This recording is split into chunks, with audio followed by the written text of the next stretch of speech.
This is Mark Whitten. This is Adam MacArthur. This is Ann Yatko. This is Molly Chung. Hey everybody, this is Michael Yurchak. This is Daquan Wilshire. This is Lexi Nieto. This is Rico Fajardo, and you're watching. And you're listening to Spoiler Force Podcast. Set your heart ablaze.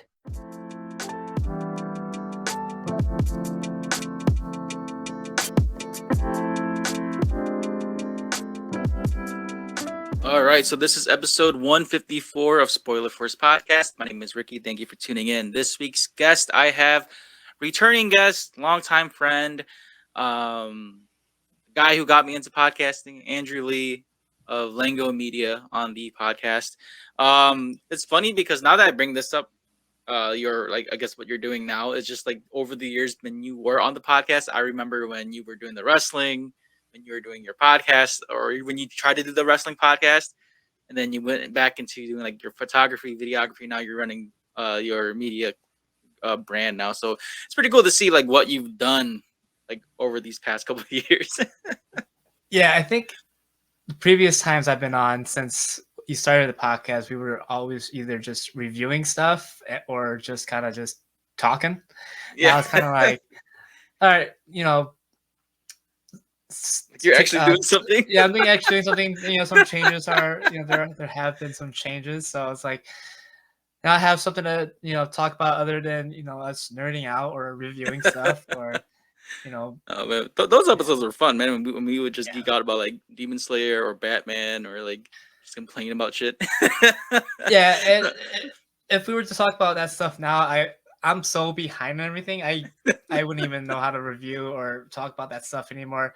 I think that's probably one of the reasons why I haven't really been around it as much anymore, because I've been so caught up with life that I don't have time to read comics, watch or catch up with shows or anything. Like I'm behind on Demon Slayer, which is crazy. I'm behind on My Hero, which is crazy. I haven't even watched the last season. I haven't finished watching the last season of Cobra Kai yet, so it's like, dude, bro, I'm way behind, dude.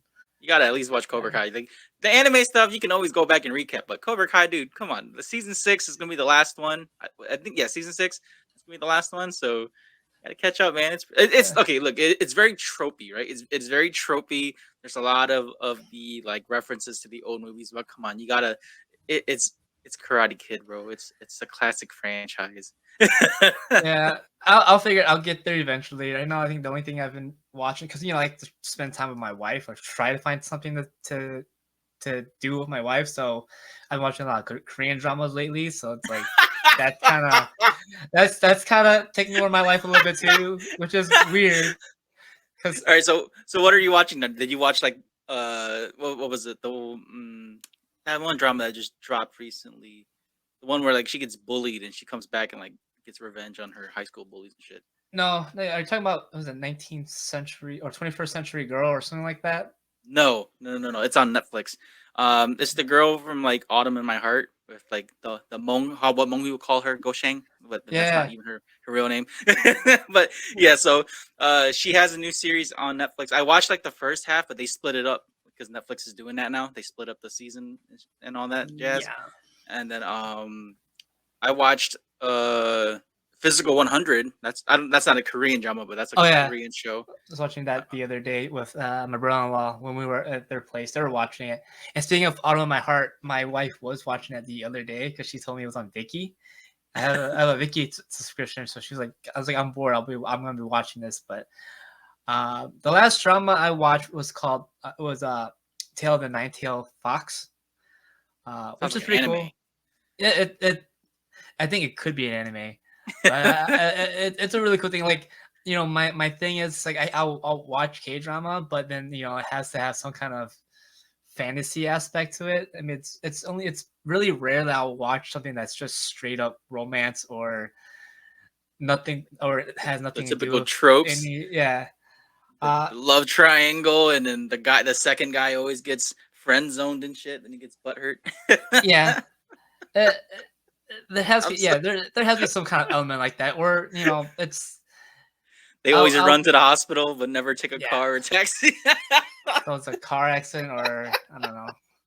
Bro, like why? Like I don't know if Korean dramas still do that now, but man, like that was the thing back in the day, though. Like they would run to the hospital, run everywhere, but there's taxis and cars like right next to them. Like just get a taxi. They can always Uber now too. I think they have Uber stuff. Yeah, it's weird, yeah, because like every drama I watch, there's always a car accident somewhere along the line, or like the other day I sent you, or I was telling you about because I like to rewatch How I Met Your Mother like a lot, and then like now that I watch K drama, there's that one episode where before the Marshall's dad's funeral, where I was like, where he makes that little racist comment about the Koreans and umbrella. I didn't get that, and so I started watching K drama because I noticed every Korean person always carries an umbrella. But I think that's just like Japanese drama in general, because I think like in some Japanese dramas I see they always have an umbrella. But Korean people they have whole rack just for umbrellas, and I was like, okay, now I get it. I get that. It's just, okay. Oh no, that is a very clever joke. I think that's a very funny joke that they put in How I Met Your Mother. But to continue on, man. Yeah. You've been doing this media stuff for like a long time. I remember when you were going to school for all this too. You went to school, you bought like your camera equipment. Like I pretty much just like remember seeing the build up to what you have now. Like you have like a bunch of stuff now. You were even showing me like your new your portable mics that you bought, the rechargeable ones. You were showing me Yeah. that. Yeah, And the then the DJI wireless mics. Yeah, those are yeah, pretty yeah. cool mics. I But was man, like yeah. so just to ask, man, like what made you decide to do this again? Like, because I remember you put this off for a while, and then like now you're doing it again. So what caused you to pick this back up? So I think it was one thing is so my wife loves Ho and Win, the musicians, right? And that's kind of sparked an interest again, because I didn't want to pay for tickets for this show, right? So the whole reason why I did not the Because whole you were being reason cheap. yeah the whole reason why I decided to pick it back up was you know I haven't done anything with media or videos or anything within the last 2 years since the pandemic. And well, actually that's a lie. I messed around with my camera like last year when I was in Grand Rapids, but I wasn't really to get anything going. But then I was like, when this concert came around, I was like, the thing that's missing with these events, well, Hmong events in general, was they don't really have like video coverage. Usually, it's just people going on Facebook Live and just doing whatever they want on there. But there really hasn't been any. Well, in Michigan in general, just in Michigan in general, but and the other bigger Hmong states they have it, but in Michigan in general, it's like they don't have any media or video content creators that are that are actually filming the events. Even our Hmong New Year's don't have it. They'll just have some random dude with a tripod and just panning to not fans, but to people like over and over again. It's just this, like if you go on YouTube, you could see just that. Like even the stuff that I converted from my father-in-law, like he used to film the New Year's. It's just a dude panning of people, but then no one's ever really focused on the actual event.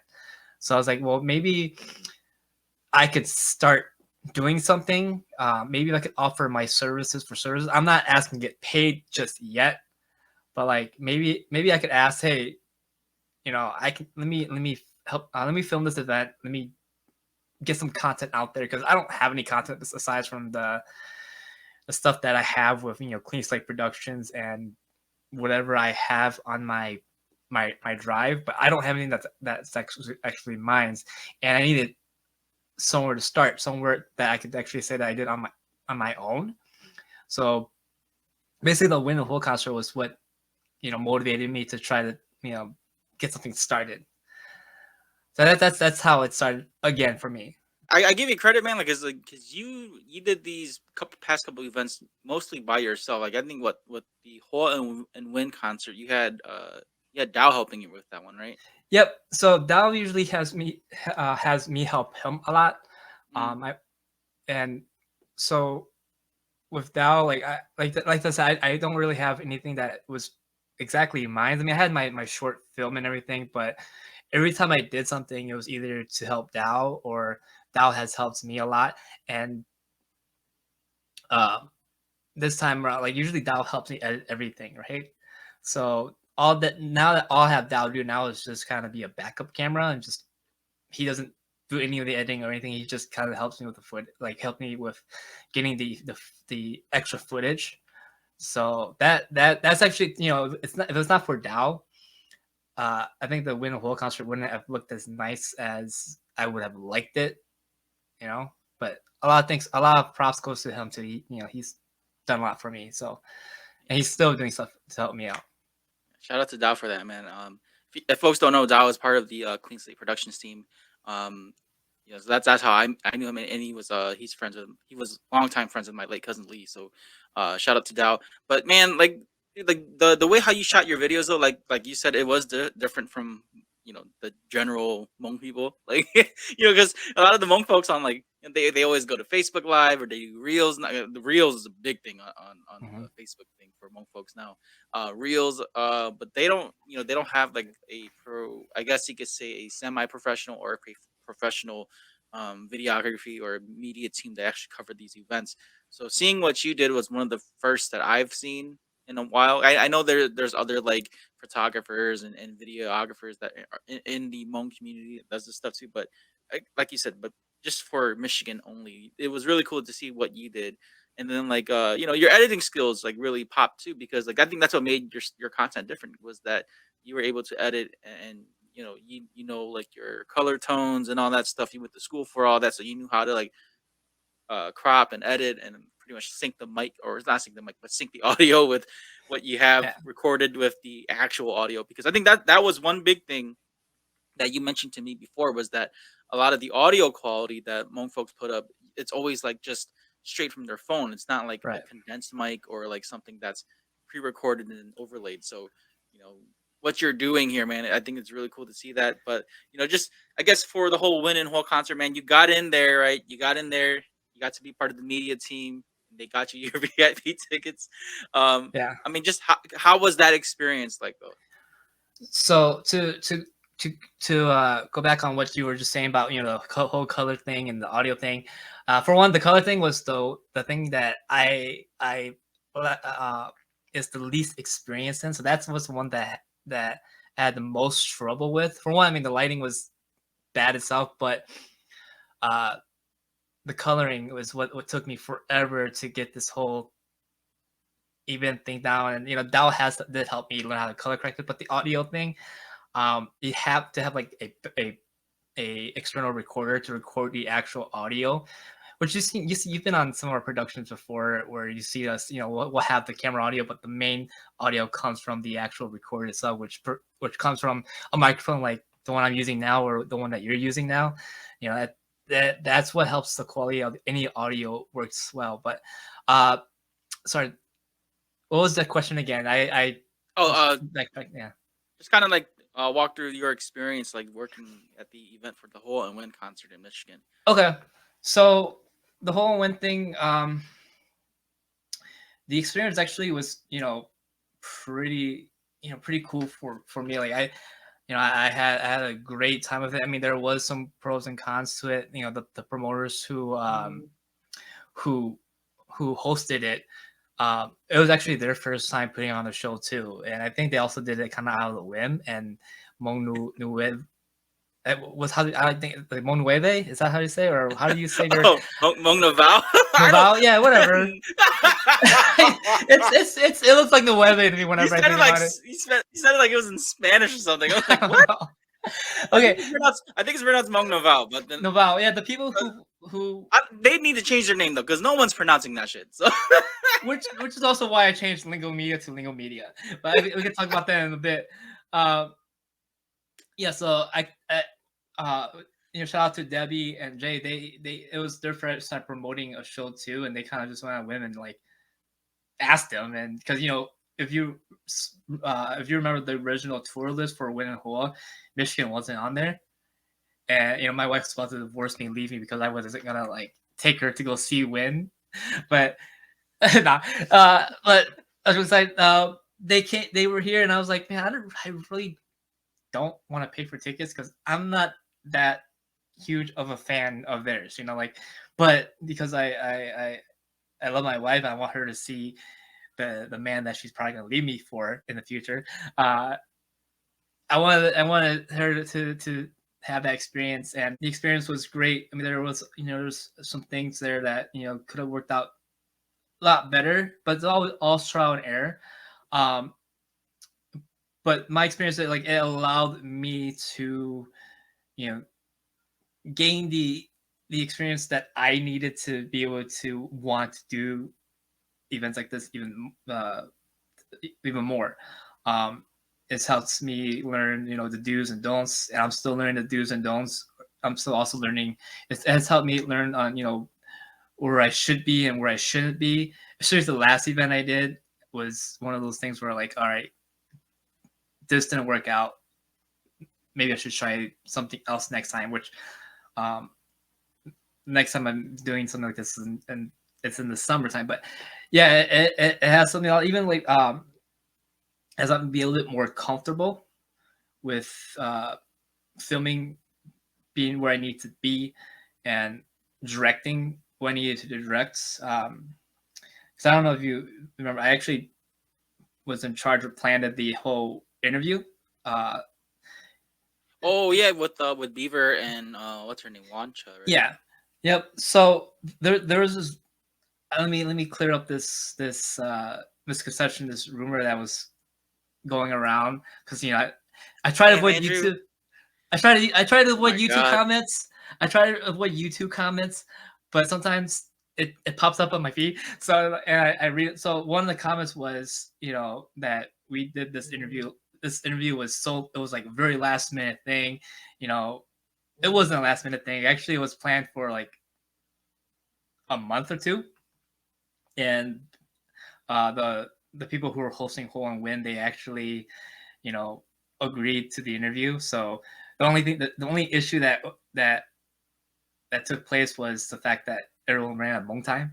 So So I mean, through a technicality, it is like last minute, but it's been pre-planned. The execution was just planned. like The people who were supposed to bring Hole and Win there was not there at the time that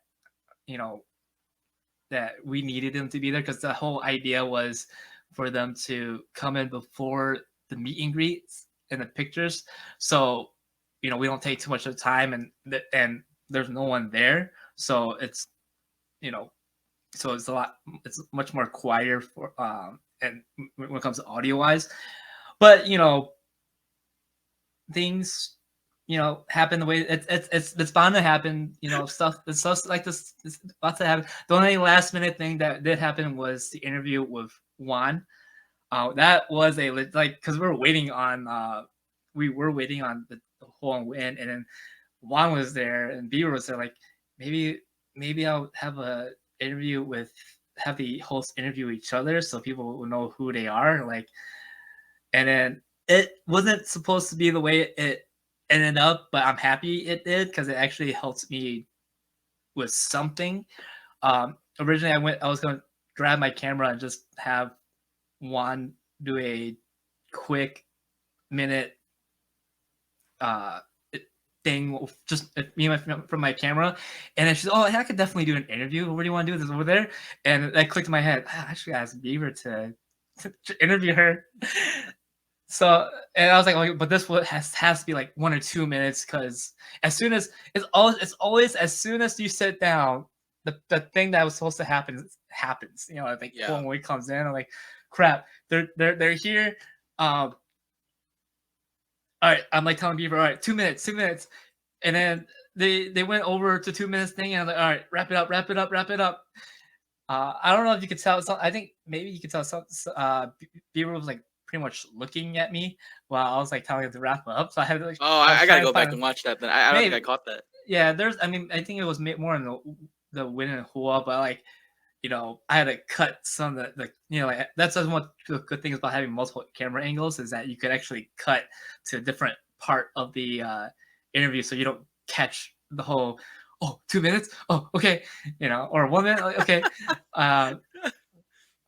Yeah, so I said all the issues, minor issues, technical issues that we had. It, like I said, it helps me as a content creator, to learn from that experience, and learn what to do and not to do and how to fix it. So yeah, in regards to experience, dude, that like I had great. The only issues I had was when it comes to Hmong parties, we've talked about this before. Hmong parties, about like there's some stuff that needs to change, and I hated VIP tables. My camera was right by the VIP tables, and people just kept knocking it over and shoving my camera, which is like, all right, this sucks, but hey, it's a good thing I have a backup camera. That was smart. That was way in the back, where no one was around him, but I was like right in front of the stage, where people were like, I want to touch them. Move the. I don't care what's in my way. I want to touch them. Bro, I was getting heated for you when you were telling me like what happened with your equipment, man. Because like that shit's no joke. It's expensive, and people don't like. Honestly, like this is something my dad told me. Like you don't real people don't care about your shit because it's not theirs, right? So like even if it's something expensive, as long because it's not theirs, they're not gonna care about what it is because it's not it doesn't belong to them. So when you were telling me like folks were like moving your equipment, like shoving you and then like messing up your footage and all that, I was getting heated. I was like, "Yo, that's not cool, man." Because if it was, because it's lucky that you're the kind of person that won't retaliate. As much I as retaliated this time. I actually, I told you the story. It was well, I mean, yeah, you told me who you retaliated against, but usually, knowing you, like you're more patient than I am. Yeah. Me, I would have cussed the storm as soon as someone touched my shit. Like, but see, that's the thing though. The good thing you brought up like the whole VIP tables because I think personally, I mean, any whoever's like running a Hmong party or like concert, like stop, please stop that shit because VIP tables, they're terrible. I believe they're very terrible for just the venue, the event itself, because people get rowdy. I honestly don't think it's a professional thing. I mean, this is just my opinion on it, my hot take on it. I've been to many concerts myself, and by far, going to concerts like the only ones that host VIP tables are Hmong folks. And when you go to like an actual real concert, there's no VIP tables. I mean, there are VIP passes and perks and stuff like that, but there's no tables. There's no like people just like because even with the tables, excuse me, even with the tables, Hmong folks would be like, "Oh yeah, come and sit up with us," and there's like a bunch of GA people, like really like general admission folks are just sneaking up there and like Right. walking up with their cases of Bud Light or And Michelob, and right, and that's essentially what the tables are for. Is for people to place their cases of beers and pitchers on. Like that's all it is for. It's not really used for anything else. Like people don't even like eat at these events. They do, but then it's like they eat quickly and they want to enjoy the rest of the concert. But really, like they don't even use the tables, but as a placeholder for their beer. And I think it's slowly changing. I think because I voiced my opinion on social media, and then I was surprised at all the people who agreed with that. With that mindset. And I think it's slowly going away. I mean, you look at the last couple, like I was just at the Sounders concert this past weekend, and it was at the Crowfoot, and there's no tables. The only tables that was there was for the food that was available for VIP, and that's it. It was like an actual concert, but yeah. And then I think the next one here in Michigan, the Dang Tao concert, which is also at the Harpo concert venue. So I mean, I'm pretty sure there's no tables there. At least I didn't see a table admission on the flyer. But I think people are starting to see. There might be though. If it's Dang Tao, I think maybe. I don't know, but the whole like if it was like a certain event, not like if the concert part wasn't there, it was like a special event with live music, maybe that's like an exception, like a Hmong New Year type thing. Yeah, that, or like if it's like a wedding or Right, if there's, right. you know, like because you know Like- Malibu's been at some weddings I've been to, and it wasn't a Malibu concert; it was a wedding. No, no, you know, tickets were sold. It was just a private event. You know, Yeah, like a private party and stuff like that. Some you Yeah. hire the artist. Yeah, but that's a different take though, because like yeah, when you put concert, it's like you're running on time with the artist and all that stuff. Okay, I'm gonna voice another hot take too. Like, get rid of the MCs. I can't stand MCs, bro. Like, Hmong MCs annoyed the shit out of me. Like, Mhm. dude, just let these artists come up, do their set, 5 minute breaks in between, so that the other artists can come up and get ready. Just dude, let them do their sets.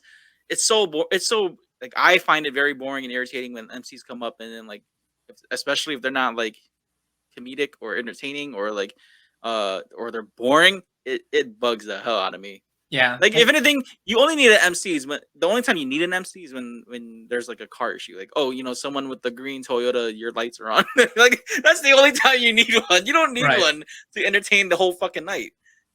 Right, just have someone introduce the artist, and that's it. Like we don't really need anything. But I think when we had Sounders Soul, my uncle Soul did a good job at doing MC. Like he was straight to the point. No long, excuse me, no long speeches of miscellaneous stuff. He was just kind of like, "Hey, ladies and gentlemen, this is a up and coming artist. Give hands up to so and so," and then that's it. That was quick. Like not even like 5 minutes. It was a minute, and that's it. 30 seconds. Yeah. That's it. That's all you need. We don't need the whole trying to talk to the crowd for 10 minutes. It's I really I don't like that whole thing either. But yeah. You know what's funny though? It's like when Mhm. Hmong folks do that, I think there's some sort of like nervousness when they do that. That's why they kind of like prolong their speech or whatever, because they're trying to like calm themselves down, but then they just keep rambling, and next thing you know, they're on different tangents, like and this person's doing this, and then this person's doing that, and then they bring up like drama and shit. Like there was one incident where like the artist or it was a couple years ago, like where one of the MCs, quote unquote MCs, was brought up an artist and brought up like an issue from what they did back then. And they were like, yeah, and then something about the jacket, and then like the artist had to cut him off, like yo, like chill the fuck out, like these kind of MCs like are the worst. That's why I think my hot take, just cut out the MC. Like, you don't Right. need this shit. We just don't. just get to the artist, let them do their set, man, because time is ticking. People want to go in there, leave, and get home safely, and then like like we were saying earlier with the VIPs, like dude, Yeah. it's absolute hell. But aside from all that, enough ranting about Yeah, all that stuff. the downs of the Hmong events. You said you went to the Sounders concert. I think my folks went there too, and Yeah, I saw your mom there. Yeah. it was really cool to see like how they actually ran this concert like a real concert. Like there was, the VIP folks, whoever bought VIP tickets got to do their perks, and then they get to go in first, and then GA went in after. Like that was, see that was very organized versus like how like how the whole and win venues or concerts went. Because Right. I mean, I'm sure folks know and follow the drama that happened between their events. Was like, dude, there was a lot of unprofessionalism going on when they were quote unquote touring in the States. It's a lot of flexing. People like to flex. People I think within any community is they want to be like, hey, I had so and so on our show, or we're gonna have so and so on our show. I want to be able to do this with them and have them do this, and there were a lot of dramas and issues which led to some stuff. But I don't like to. It might sound like an ego booster for me, but and I'm pretty sure it has changed. But like, I think out of all the whole and win performances or events, I may have, though I may have been the only one who actually did what I did for the event, like filmed the whole thing and professionally edited it. When I know that there's a lot of other people, much more talented content creators out there who could have done a better job, I think I was pretty much the only one who did it. Can you think of anyone else? It's your work, man. Like honestly, I haven't seen anyone record or at least do a concert coverage like that in a while. I know that there's I don't get me wrong. I know that there's some pretty good Hmong videographers out there, and they do Yeah, like there are mini that, projects and and stuff. I'm not the best, I'm not the greatest, but I am like, I think I was the only one who took the time to actually do this, you know. So Yeah, um, I honestly believe like I think that's what we kind of need more when we are, or at least when I say we, I'm speaking like Hmong community, not like just generally speaking, but like I think it's good to have, um, more Hmong folks or content creators cover events like this and do more media or press coverage, on these events. That way, it's not like anyone or everyone is like just on Facebook Live or on Instagram Live, because when you do that, it kind of like I honestly believe it kind of waters down the event when people mhm. do that, because when there's a different take when when you do things professionally or when you cover things professionally, and it kind of gives a different like a light to it, because now it makes it more like, oh man, so people are pretty serious about these events. It's not just something you go to and get drunk at or have or just you know I mean, you can have fun, but like it's not like blind fun. Like you're going there with the purpose, and then with the way how these things can be promoted, it can draw in more attendees that are not Hmong, and maybe some non Hmong folk want to be like, oh, hey, you seen these flyers around on the internet? Let's go check out these events. You never know who you're gonna draw in.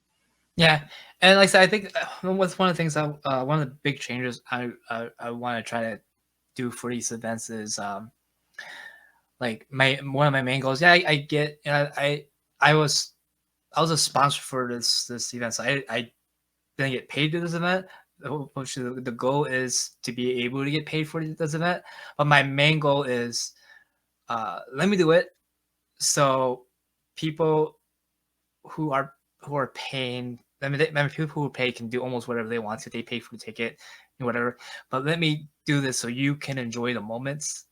You know, I'd rather you not have to focus on making sure you have services, making sure you have Wi-Fi action, making sure you can get on your social Yeah, media so you can post the same video that everyone else is posting, because you're essentially just doing what I'm doing, just at one spot, and everyone else is doing, hoping that your few hundred Facebook friends or Instagram friends or whoever is watching, which they're not, they're probably at the event themselves. Let me capture these moments and these memories for you, so you can go back and watch them in a with better quality. Watch them in a in a different from a different perspective, and actually really enjoy the show. That is what my goal is. You know, let me capture the moment so you can enjoy the moment. You know. no, that's good, man. Because I think folks get so caught up in like even me, dude. I'm not gonna stay here and I don't do that either. But like, I if you go back on my early YouTube videos, like a lot of them were concert videos. So Mhm. like I get why folks want to capture these videos, but now that like I'm older and I don't have the tolerance to record as long as I want to, it's better to just enjoy the event without having the phone in your face. Because, like, for example, when I went to the Blackpink concert, right? That this is like a once in a lifetime opportunity for me. So I took a few videos, but I wasn't like solely focused on just recording the entire fucking event on my phone. Right. You know? But yeah, you can do those quick, take pictures. You could do those quick little snippet videos, because I do those quick snippet videos for myself. And after I get that like 30 seconds to a minute, I'm like, all right, let me enjoy this, because I want to enjoy this. I didn't pay this much money just to be able to watch the whole thing on my phone. If I wanted to, I Or would like have just watch gone it through home. my phone as you're recording Yeah, instead of seeing it in person. That's one thing I notice a lot too. Like a lot of people like to do at events, because like there's so many phones up in the air, so you're essentially just watching it through someone else's lens. yeah. You're not Well, really watching it for yourself at this point. I hate people with their phones out for when I'm working. I hate people having, especially the last event I did with the fundraiser event. People were like, their phones were. I was like right up front. Their phones were like right covering my camera. I was like, dude, get that out of my way. I'm doing like I'm actually here. My job is to do this. Your job isn't. I like your phone in my way, and I hate like now. If you notice, events are banning selfie sticks for that reason. Like you don't see as much selfie sticks anymore, because like it gets in the way of the videographers and stuff. And Dude, also, I mean, at like, least yeah, at least it's better than having like them old ladies with the iPads out and like holding it over the fucking camera and shit. Some yeah. people actually still fucking do that. Bring iPads and shit. Right. which is fucking crazy. Just just let the people who are there who are meant to do it. Like, dude, you're not gonna go to a wedding and see the bride with her phone. Oh, my wedding! I'm my walking down the aisle. I like, Oh, enjoy the man. moment. Let those people enjoy the moment. Like I would be disappointed if I go to a wedding and the parents of the bride and groom are filming while they're doing it. Like they're supposed to be a part of the wedding.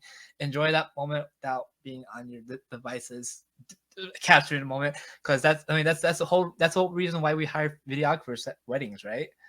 It's like so the families and friends don't have to miss out on Right. two special people.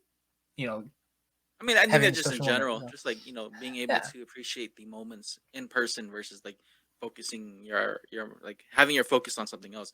But what's your thoughts on the excuse me? What's your thoughts on like comedy shows? Like comedy shows, they're starting. Not, I wouldn't say all, but some are um locking up phones. When you go to So events. so And do you think that's something Hmong concert should do? I think like I understand the reason, and I agree with the whole said no phones. For one, they don't want their stuff getting leaked out, because the what the content that they're doing on stage is the same thing they're gonna do in the next town. Like they don't want they don't want anyone spoiling the event for them, and they don't want anyone posting the event, which I get. And I'm just paranoid of leaving my phone with someone else. It's that's just my thing. But I agree with not allowing phones at these events. Like I said, enjoy the moment. There's someone who is paid to film that stuff. Like, and for one, like when's the last time you've really looked at your concert video events on the stuff that you filmed on your phone? How often do you go back and look at them? Me personally, nah. Like I haven't. The only time I went back and looked at the Blackpink stuff I recorded was when I was like cleaning out my phone. That's the only time I went back and watched. Other than that, people. I mean, like you said earlier, it's just a big clout flex thing. People just want to Yeah. show off that they were at the event. I mean, the best bet, just take a fucking selfie and just like pin yourself at that location if you have to. I don't know. I guess now that I've had experience doing a little bit of press myself, and I see how hard this shit really is. Like Mhm. it seems very easy, like just recording things and like trying to interview people or whatever. It looks easy, but doing this shit by myself. Man, I had this experience recently. I did run the press by myself. And like I honestly did not even know what to do. I was like, dude, what am I gonna do? Like get B-roll footage? Like I walked around the event like 4 or 5 times. I'm like, I've lapped this place. Like what more can I get? And Right. not just that, like I don't have like a crew with me to hold the camera while I go interview people. So I can't do that either. That's out the window. So that's why I was like, when I messaged you, I was like, bro, I don't know how you did this shit by yourself. And like I literally did everything on my phone. You, on the other hand, have like camera equipment, bigger mics, tripods, and shit like that. So I'll give Yeah. you credit for that. So thankfully, when I did the Hmong Venture fundraiser with training them, I had my wife with me, and my wife wasn't really prepared to do as much work as she did. But you can't ever do this stuff alone. Yeah. Lingo Media is basically just me. Like that's my brand. But then I always when I quote people, like all of my packages, all my quotes are actually with includes a backup camera person, like someone to help me, because they can't ever do this on my own. Like doing the Hmong fundraiser thing, like I did that on my own, and that was probably the hardest thing that I've done. I had two cameras up there, but then one camera was just steady. If you seen my recent videos, it's just one, like there's just two angles, and one's just in the center of getting the center of everything, and that wasn't good. I would really wish I had someone manpower on that one, like at all times, but it was tough. And my wife's not a videographer, so she wouldn't really know exactly what is needed or expected, and it's hard doing it on your own. Like you always need someone, you always need someone there, and also you don't know who who's around to mess with your equipment. Like if you did it by yourself, you set your tripod there, and some random person walks by and knocks it over, or I don't know, Blocks just the decides footage. to blocks first, or just decides to pick up your stuff and run off with it. Like you don't know what's Yeah. going to happen, and also like you don't know if you actually got the footage you want if you're like setting the tripod there and trying to get that interview, unless if you have your screen flipped over to see what you're recording. Sometimes you don't even like see it probably. That's why people bring monitors with them so they can actually see a bigger their stuff on a bigger screen. It's like, but the thing is, how do I know if I was completely in focus or if it autofocus? How do I know if the sound is Like even picked up right or like picked up? Yeah, recorded. so Yeah. that's why you always need at least one person to help you out. It's uh but it's tough doing this, and it's like I think when I tried doing the video content stuff, like uh I it was just me, like remember when we went to Comic-Con and stuff. uh I I was not in any of those. I was not in any of those footage. It was just me filming you. And if I was to do that by myself, I probably would not have been able to get anything. I still have those footages of you at Motor City Comic Con. Oh my I god, just bro, never that shit put it was so together. fucking Yeah. cringe, man. If you want to start your own podcast like Spoiler Force, then sign up with Buzzsprout. Buzzsprout has helped hundreds of thousands of users like me to begin their podcasting journey. With easy-to-use tools, you can effectively get your podcast into different platforms like Apple Podcasts, Spotify, Amazon, iHeartRadio, and more. You can view your stats, create audio clips, and even have your own podcasting website. Buzzsprout offers ideas, tips, tricks, and tutorials to help you improve your podcast. Follow the link below, and once you sign up, you'll get a $20 Amazon gift card. This will let Buzzsprout know that I sent you and will also support Spoiler Force Podcast. If you want a simpler way to record both video and audio for your podcast, then sign up with StreamYard. StreamYard is the perfect program to create podcasts, host live streams, and even do video calls. There are many tools that can help you create and design your own personal studio. You can screen share, read live comments, and stream to different destinations like Facebook, YouTube, and Twitch. You can also download your video and audio once you're done with your recording session. Follow the link below, and once you sign up with the basic or pro plan, you'll earn a $10 credit to use for StreamYard. Happy podcasting. I don't know. I just never put it together. But hey, Oh, you so know that cringe. if Like I went back and watched the one with Annie Mia, bro. Like I was geeking out. I wasn't even professional. I was like so fucking giddy. Like even with my interview with her on my podcast, even then virtually, I was so giddy. Like I was geeking out. Like oh my god, I'm speaking to Annie Mia. yeah. So I definitely need to work on that. Yeah, and if you think about it, that was our start. That was probably like the pre-existence of Lingo Media, and that was your pre Spoiler Force podcast. It's like, but we had each other. It worked out a lot better, the fact that we had each other there to Yeah, and we knew what we wanted out of each other. Like Mhm. when we were working on this shit together in the beginning, like we knew what to expect out of when we both went to the event and what we planned to do at the event.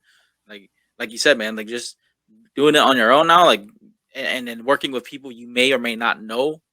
Like you've got to like direct them. You got to tell them what you want, and you don't even then you don't even know what you don't even know if they're gonna do what like how you want it.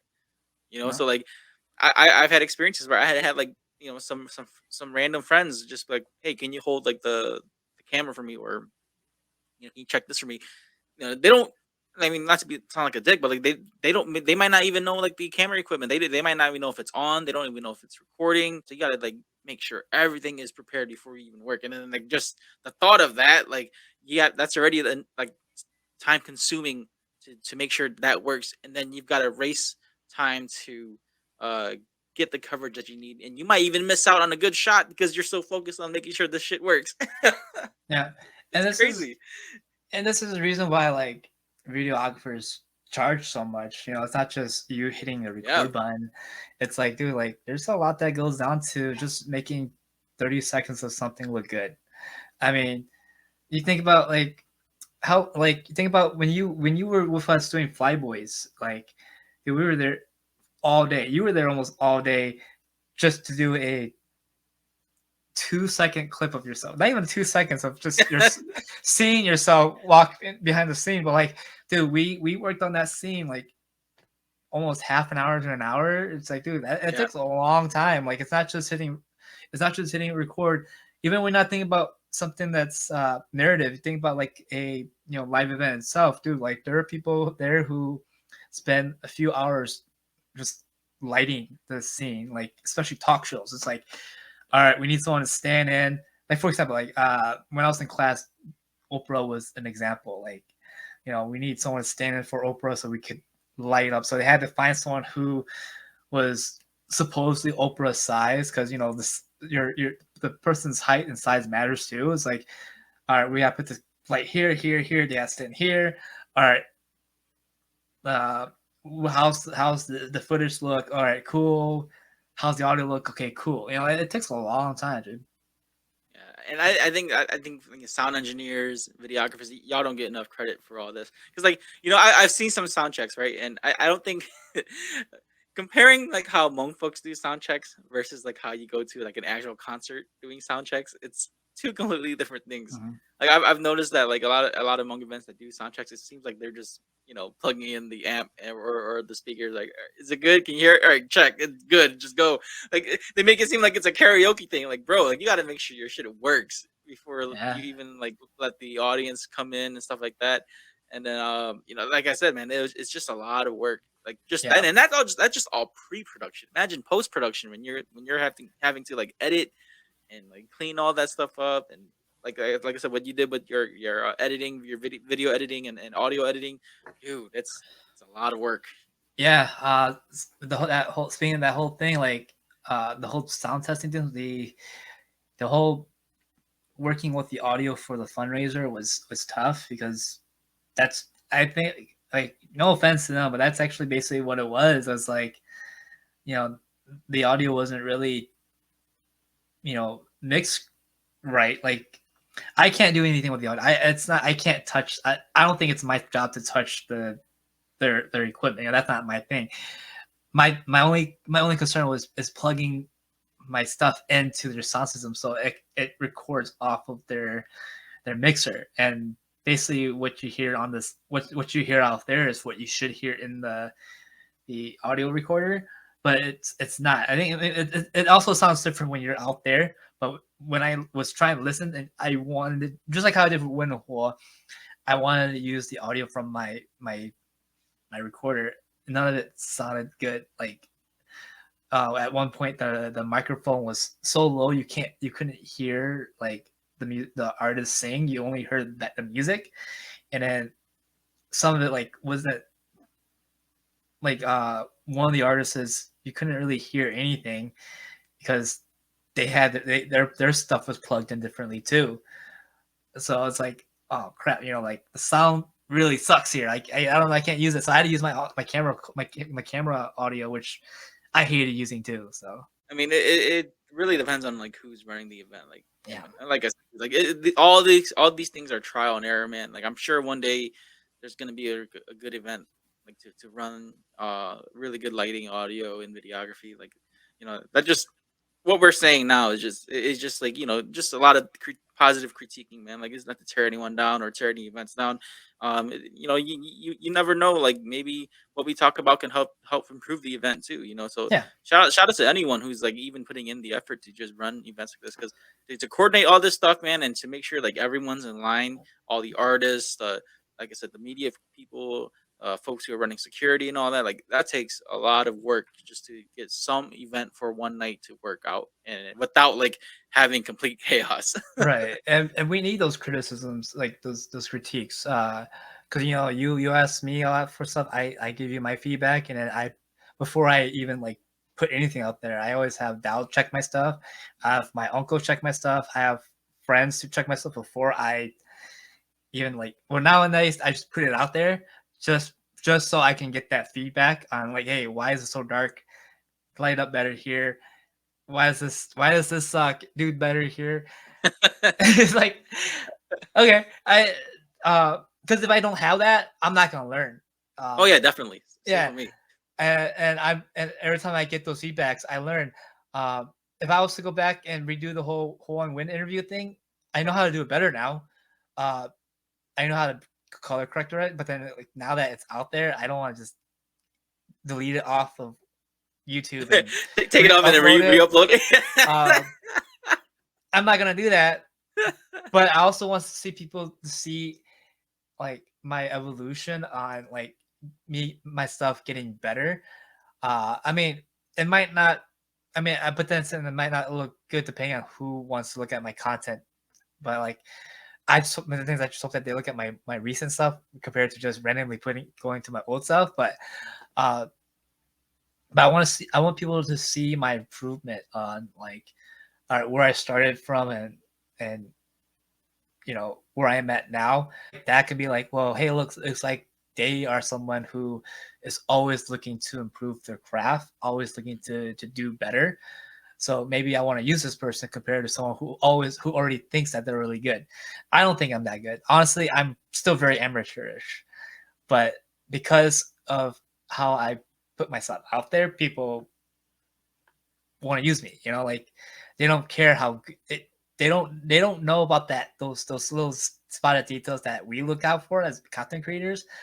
But like they look at, you know, the amount of work we put into our content, which is why they use us so much. So I hope, like I said, I hope people look at that aspect over just my old stuff, you know. So Yeah, I mean, like Yeah. even for me, like with the podcast, dude, like I've changed it up over the years, and some things still remain the same, some things improved, but I think for what you've done, it's good to build up like you've mentioned to me before, like just to have a portfolio, man, just to have some work, at least some work out there, and then you're not just coming out like really green with nothing to show, and we've talked about like even for you trying to apply for press for like like Comic Cons or conventions and stuff like that. I think that's a really good way to kind of just kickstart or like to gain experience too, because it's not like you're just focused on Hmong concerts and Hmong events. You want to be able to be adaptable or have a variety of coverage. That way, like when someone that's maybe not in the Hmong community, like, oh, let's use this guy's work because he's done this, he's done that. So I think it's good that you're expanding your talents elsewhere as well, not just focusing on the niche Hmong community. yeah, that's one reason why I created Lingo Media. Lingo Media is like I said, I like we mentioned earlier in the podcast about like not having stuff for my own. Like I said, I have work and content, but I never had a place to actually put it. You know, like I had my own personal YouTube.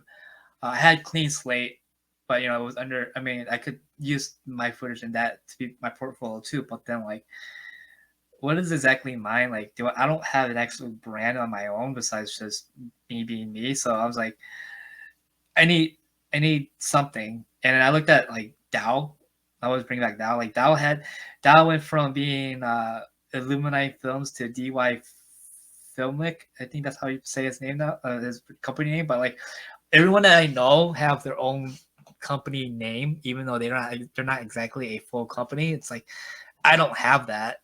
I think I need that because that's one thing that I lacked. I've been doing this for 4 or 5 years. I don't have a place to just put my stuff. And I was like, well, what do I do? What do I call myself? Do I just go with Andrew Lee's production, or should I? Like the same thing that everyone else does, put their Yeah. initials and then like photography or the initials in media, like I, so. yeah, I thought about so many things, but that's, I mean, essentially Lingo is my name, like, but then that's not the exact spelling. It's just how people pronounce it, or like, because how do you say Lingo? Like how do you? And it's not even spelled correctly. And on my birth certificate, it's spelled like Lincor. Or I originally thought about putting like both Lengo, which you see now, and also the Hmong way of spelling it. But then I was like, but then people are gonna confuse. People aren't gonna get it, which they're not. And like, well, it's also a waste of space of doing it. So just make it simple, Lingo, and then like every straight thing, media or production. Right now, I think I just want to focus on the media right now, which could be anything. Like it could be, but the reason media over production is basically because I don't know what I'm going to be doing, either podcasting, my own video content stuff, whatever. It actually it's pretty broad. Like it's more than just video. You know, like it could be anything. I have equipment for everything else. I can do a lot more. You know, but I think video right now I'm trying to focus a lot on the video stuff too. So Has anyone else Hmm. like tried reaching out or like tried to collaborate with you at all? um. I said, me and my friends were always working with each other. We're always we're always helping each other out with, you know, each other's projects if possible. You know, I helped Dal out. I helped my friend Mike, who runs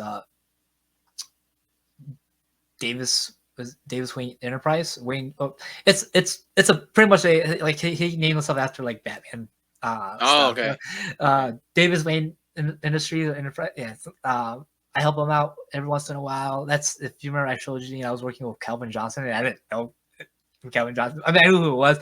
I didn't know what he looked like. But yeah, I collaborate with other people. Like I think with uh, digital media people, we work together on a lot of things. Like you know, you being on the 24-hour film festival with us, helping us out. That was a collaboration of like 3 different film companies. You know, it was before it was Clean Slate, it was Rising Sun, and then we were also with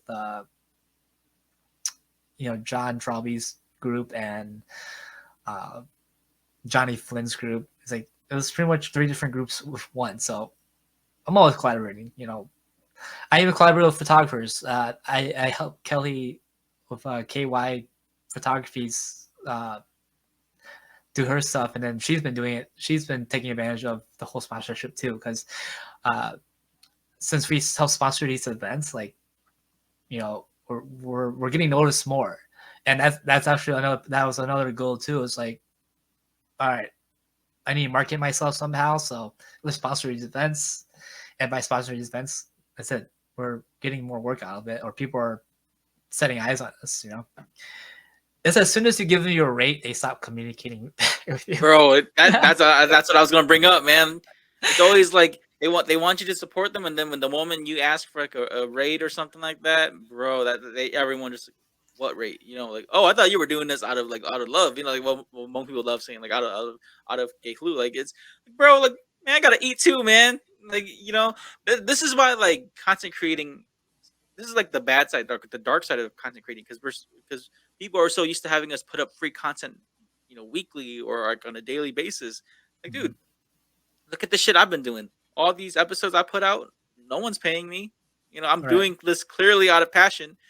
I would like to get paid, but you know, that's not the case. But the Right. point I'm making is like, you know, when the consumer gets like all these free, like whether it's music or pictures or videos or even podcasts, dude, like the day comes when someone hires you, they're expecting free content. Like, yo, dude, like that's not how it works, man. Once you set up like a bar right now, dude, like they don't want to work with you nowhere. They just like, oh, we'll just look for someone else. Like And that's what sucks.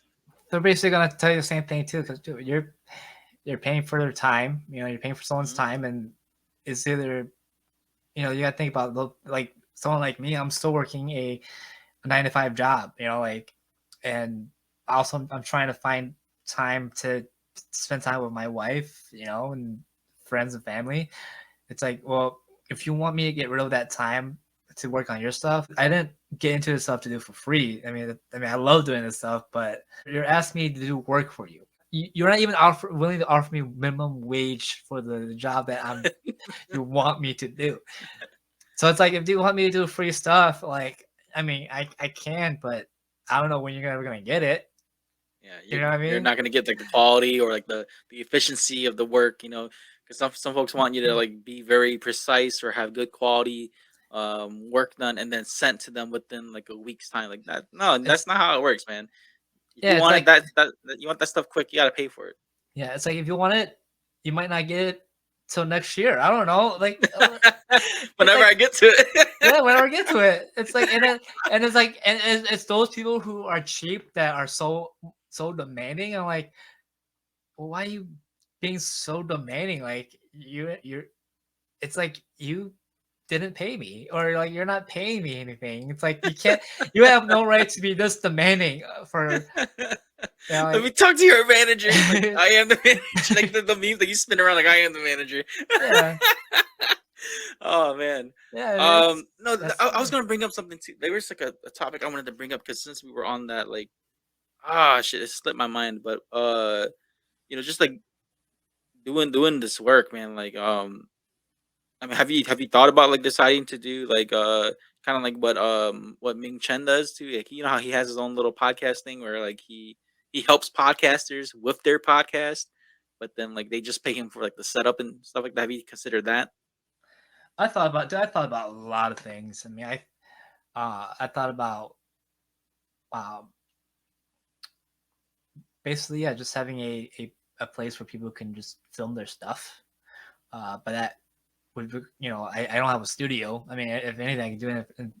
Well, I don't have a good basement. My basement is actually now storage, but like uh I thought about stuff like I would love to do it. Just and I like being behind the scenes. Before I used to like being in front of the camera, in front of everything. Like if you remember being our old podcast, it's like I want to be in front of everything. Now it's kind of like I kind of just want to be behind the scenes, Mm. and like that's also what I do now. Is just I'm behind the camera. I'm helping you get your stuff out there.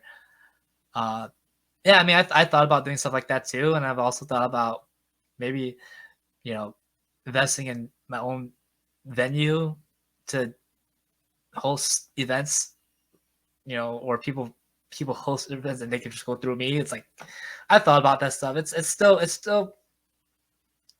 up in my in the mind, like Well, I mean, like, if you don't mind, like on kind of like elaborating on that, because we talked about this privately before too, like how you've wanted to run like your own event at some point in the future, like hosting an event and stuff like that.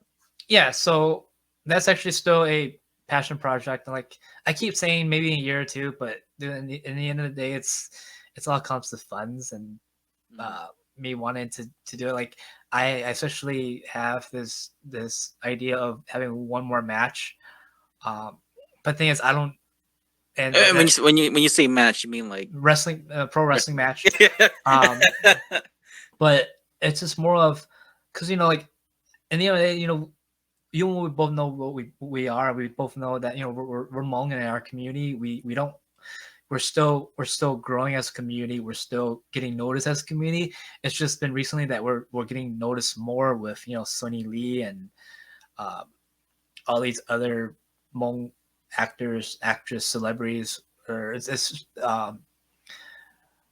I've been wanting to be able to showcase that hey, there are Hmong wrestlers out there. I'm not the only one, and there's probably others out there before me that we don't know about, and I just happen to be in the area where social media is starting to grow, boom, and people are always filming stuff. So, and that's one. And there before me, there was my uncle Jason, and then now there are like other Hmong guys in Minnesota that and Wisconsin that are wrestling. I just learned about one new guy. Um, so that event was my event was thinking about having just us few wrestlers showcase, but then that's just a showcase. The wrestling isn't exactly the main focus. It's also I've always as kids growing up, you and me we grew up being musicians as well. It's like you always want to run a concert yourself. Like I've always wanted a concert event, promote my own concert. So I was thinking about booking a few people, let those musicians perform in the ring, in the wrestling ring, and also like in between sets have matches, and that would be where I have my final match. But also I want this event to be like an event of a lifetime, like something that no one in our community has ever seen before. I've seen it in here, like other places, but not within our own community, which is just Hmong focused. So that's my passion project. Me and Arthur keeps talking about it. My brother Art, as everyone know who Art is with Bay Hmong Production. Uh, but like we've been talking about it. Who knows? It might happen this year. It might happen next year. I don't know. It might never happen. But that's my passion project, and hopefully it happens soon. If it does, I get back in ring shape. You might as well just start getting in ring shape now. You're like, because you never know when it's gonna start. But I think that's really cool. That's a very unique idea, man. Like I'm excited to see how this is gonna turn out because I actually remember what I wanted to bring up was the whole sponsorship idea. But yeah, and I think getting funds and getting sponsors is definitely like one of the main goals for sure, especially when you want to run a specific event, because you got to find the people who want to actually support something like this versus like just asking anybody, because I've been asked a few times to like sponsor events or to be a part of, and I'm just like, yeah, dude, I can't. I'm broke. I can't. As much as I want to support, I'm just dead honest with like the person. I'm like, yeah, I can't. I Yeah. can't afford this. But Yeah. it helps though. Sponsorships work. Like the whole, Yeah. like you said, marketing yourself in that way. You're gonna have to use money regardless, whether you pay for equipment or you pay for views or pay for sponsorships like on social media. You're gonna use money to pay for exposure. So might as well just do it instead of like trying to, you know, like I guess play hard to get in some sense. Yeah, so the sponsorships that I've been doing, uh, how I look at it, there's a name for it. I don't know the exact name or term for it, but how I look at it is services for services. Mhm. Because I'm not essentially giving them money, and they're not essentially giving me like I'm not exactly doing this for free either. Like they're not getting me for free. I'm not getting it for free. It's basically trading our services, even though like theoretically like my service might cost a little bit more to but like that's how I've been getting access to these events, is because I'm providing my service, and because I'm providing my service they're giving me access with perks, so Yeah, I mean, it comes down to just like compromising, man. Like sometimes you yeah. do have to get the short end of the stick. Sometimes they do that too. So it just all comes down to just communicating with whoever's running the event. But I think it's really it's a smart move for you, man. Like I think it's cool that you're taking advantage of being able to not only promote yourself in that way, but to also find ways to get get, like you said, get the services that you need done for yourself and for the event. Yeah, and I think for you, you could possibly do that too. Like, I mean, I look at it like, as a podcast, it's like, well, yeah, I could sponsor you guys, but I don't make money. Like, if anything, it's like I think the whole services for servicing should work for you. Depending, like, I think it I mean, depends on what the event is, though, because I yeah, can't just be like covering anything. yeah. It's actually you have to be picky, but also it's like, look, the reason why I can't sponsor as in giving you guys money is because like what am I selling? You're not Yeah, selling it. We're not selling anything. Like you as a podcast, you're not exactly selling anything. Like it's not like you're a marketplace or a restaurant, or you're not selling anything. You're basically you promote them. Like you're like yeah, they should be paying you for promotion, like for marketing and promotion and stuff like that. So it's like, if you want me to sponsor, uh you give me all access, and I'll give me all access, and I'll just basically will plug you as in. I'll set a live thing there, and you know basically that's how I look at it. yeah. Unless if you want an actual booth there and Well, just see, like choice. that's the thing though, because with like, I mean, especially with even the platform that I have, like I'm just gonna just say this out of personal experience, man, because like I don't get the people look at like the numbers and all that shit, right? Because even when I apply for press passes for conventions, people just look at like, oh, how many followers do you have, or how many subscribers do you have and stuff like that. But then no one really looks at the engagement. And for me, I could care less about the amount of subscribers or followers I have, because at the end, man, it comes down to engagement, and that's what I'm trying to get. At least for my goal for the podcast is to have more engagement. Mhm. I've noticed that like even though let's say like even though like if you look at my platform now, like a lot of the main platforms I use right now, like they're all over 600 like followers or subscribers. But when you look at the engagement, it's not even half it, less than a quarter of that. So like I've been trying to get more engagement out of my platform versus like relying on the fact that, oh man, like look at how many subscribers I got. But then when the events look at your subscribers, like, hey, you got like, so, but you only have like 2 people watching. You're like, what the hell is this? So like it kind of, that's why like I'm very iffy when it comes to like collaborating or doing sponsorships like that, because I don't want to be the type of sponsor to like, hey, plug me in or sponsor me. I can do this for you, and then like nothing happens in return. So that's why like I would rather just not do it. Yeah. I would rather just pay you or just not do it. I think you're doing a really good job. I mean, it might be 2 views at a time, but you look at it like, look at TV nowadays. It's like, yeah, there might be only 10 people watching today, but then tomorrow they're gonna be watching it on like a replay, or maybe they'll binge it in like 10 years, and then you become a cult God. following. And That's then, how. like 10 years from now, then randomly just like, oh yeah, Spoiler Force just blew up. Like, oh, like the fuck. Yeah. I don't got 10 years, bro. But it's just an example. But But that'll be like, that's kind of the thing with the internet, man. Like it's all hit or miss at this point, because everyone's doing it, and unless you like really follow the algorithm or like hashtags, it's hard to get noticed out there, even though when you're doing good quality. Like I've noticed like a lot of good, like really good quality content out there that don't get noticed. And that's what like is weird, because like, man, you see all the effort that these people put into their content to make it look really nice, clean, crisp, very little engagement or views, but then like someone can just come out with their phone and do reels, and then they're getting like paid for that shit. Like, Yeah, what the fuck? I think essentially it's because they're able to focus on just one topic, but then after that topic's used up, it's like, what else? Like, Yeah. because I listen to a lot of like weird podcast stuff. Like I listen to a lot of like Bigfoot stuff, which it intrigues me. It's like, well, they're big because they talk about that, and they don't talk about anything else, and Mhm.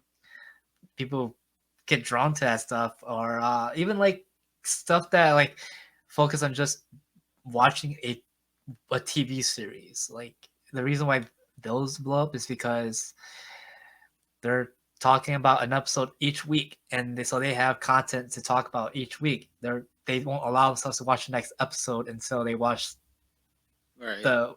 But then I think that won't last for so long. Like, Yeah, if until like I the show ends, or like, yeah the people lose interest in the show or something, like, because you're relying on the content that's already being provided versus like trying to make original content.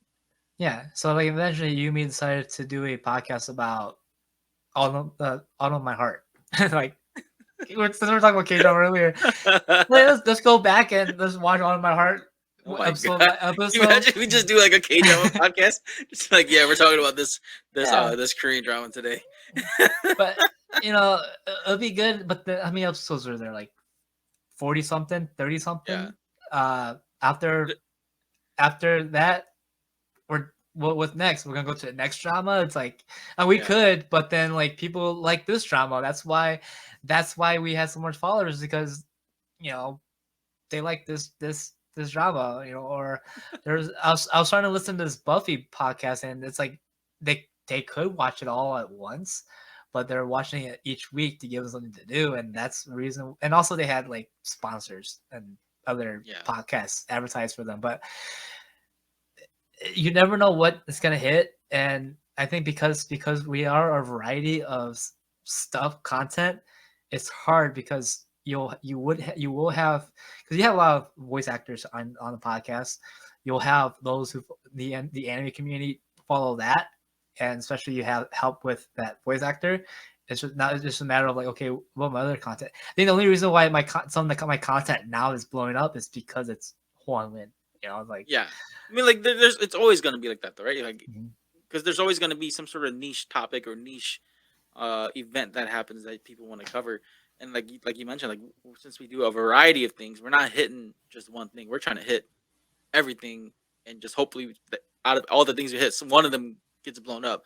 Versus like focusing on solely one thing and just working on that one thing. It really just depends on the content creator, man. But like, Yeah. I digress. But with the whole like this whole content creation thing, it's all depending on who it is, on who you are as a person, and what kind of thing you want to provide. But Andrew, as we wrap things up here, man, like we've talked about a lot about like just how you're doing your videography and your media stuff again, man. Like what can we expect more, or what can we see more out of your content in the future? So in the future, I am doing a few music videos. I'm pretty sure it's obvious on who I'm helping with that. Are you is it NDAs, or are you allowed to say who? No, it's I'm helping I'm helping my brother out with his next music videos. I think we're filming some stuff this weekend. So that hopefully that helps me, and I mean, he has a good following, so hopefully that helps me, but also it's gonna help me with the experience on doing the video. I've done music videos before. I've done one of my own before, but this is, in my opinion, a little bit bigger, just because of who my brother is in our community. So you can expect that. I think there's gonna be like 2 or 3 videos this year. One we have to wait for springtime because it's a country song. One was a country song, so it's like it's gonna be your cliche country vibe stuff, But as far as what's coming in the future, I mean, I have, I'll be covering the Sudden Rush event, and oh yeah, we forgot to mention that too. That's gonna be pretty cool. Yeah, so it's gonna be in Grand Rapids, and me and Dow we're talking about trying experimenting with some things such as like live streaming, Okay. and not just Facebook, not just on our phones, but like making it look like a actual legit a TV concert thing, like. I mean, it's kind of happy life because we don't have anything else, but also it's just a matter of, are we gonna have a good connection when we do it? But Right. but like contents, like of future wise, like a lot of the stuff might be private because I am open for my my services are open for like weddings and other big events, sporting events if possible. Like I even tried wrestling events, but there's really no money in wrestling right now, unless if I get to do the big stuff, which they have. I'm pretty sure they have their own people for that. But other than that, like for private events, I'm open for private events. You won't see that stuff unless if they allow me to use that as part of my reel. But I'm hoping to do more concerts if there is more concerts. I'm hoping to do some more sporting stuff. Me and my brother-in-law were working on his disc golf stuff, so expect to see a lot more miscellaneous content out there of all things, Yeah, that's really cool, man. I can't wait to see what's gonna come next, dude. You should definitely try to do like an interview for the lead singer for Sudden Rush. What's her name? Pat? That'd be really cool. That's also part of our because we have VVIP, very very important. That includes like the backstage access, but also I'm not gonna be too pushy on if they're up for it, they're cool. But just like how I did with Win and Hua, it's gonna be similar to that. Because I don't know if I want to be in front of the camera. If I'm gonna be in front of the camera, I'm probably gonna have like whoever is hosting or emceeing, right? Preferably MC to interview, because if they're the MC, give them let them have that job. Like that's like let me show me why you're the MC. That's kind of why I had Beaver and Juan interview the Win Hall for one. My Hmong sucks, so that's why I didn't interview them. And my wife was too scared to interview them. So like, you know what? Let's try this. I was gonna try have Amanda and her co-host interview Chenning the other week, but then I never got a response for that. But I said I expect interviews. I'm hoping to do more interviews. Maybe another podcast, but we'll see. That's just it depends on how my schedule is. I've been backed up, so yeah, we'll see how things go. Perfect, man. And how can folks follow you if they want to check out your work or look at your content and all that? You could follow me on Facebook. I only have Facebook right now. I haven't created Instagram or anything else yet. Oh, I have YouTube, so it's just Lengo Media. I think YouTube, the handle is it's just at Lengo Media, LDNGO Media, and my Facebook. I think I had for Lengo Media. You can also follow me on my personal Facebook too, but for video content, it's lingomedia.andrewlee, because I guess Lengo Media itself is taken by somebody else. But other than that, yeah, it's Lengo Media, LENGO Media. Perfect. I'll have that in the show notes and all that stuff, so folks can follow you and all that. But man, dude, thank you for your time, man. I'm glad that you reached out, and it's been fun just talking about like how far you've been doing this stuff and how long you've been doing this stuff actually, and to hear the experience that you're gaining and what you're learning. So it's cool, man. I'm glad that we're catching up again, man. Like I said before, like it's cool to finally, or it's good to finally talk to you about something other than just like geeking out about nerd shit. So Yeah. we actually have like a real legit topic to talk about versus like, did you watch Karate Right. Kid? Yeah. Yeah, you did. Like, what do you think about that? I don't know. But yeah, it's good. Yeah, thanks for having me on and letting me kind of like, share what I do now, and hopefully we'll do more collaborations and more than just sneaking. I miss nerding out with you, so we can do more of that stuff whenever we both watch something together. Yeah. Who knows? Maybe we'll watch the same Korean drama and talk about that, dude. Well, have you watched? Okay, have you watched Singles Inferno? Because I watched that. No, I thought about it, but I don't know. Okay. That's a reality show, right? Yeah, it's a Korean reality show. Yeah, I started listening to you and your cousin talk about that. So Yeah. But then it's like, crap, I don't know what they're talking about, so maybe I'll watch it first. I still gotta watch or I still gotta review the second season. But yeah, definitely. If you ever have time to check that out, I enjoyed it. But yeah, I mean, if you want to geek about Korean stuff, dude, just let me know. Just let me know what drama you're watching. I'll make time to watch it. I'll make it so we won't lose our masculinity. Dude, it's already the moment we brought that up, dude. It's already out the window, man. The moment we talk about K drama, like it's gone. So, Yeah. But yeah, man, this is episode 154. Make sure you like, share, and subscribe to Spoiler Force. Make sure you follow Andrew at Lengo Media. Again, all the links will be in the show notes. Go support Andrew, man. Not just because he's a fellow Hmong brother, but because he's a great videographer and content creator. So go support him. Thank you guys so much, and have a great day.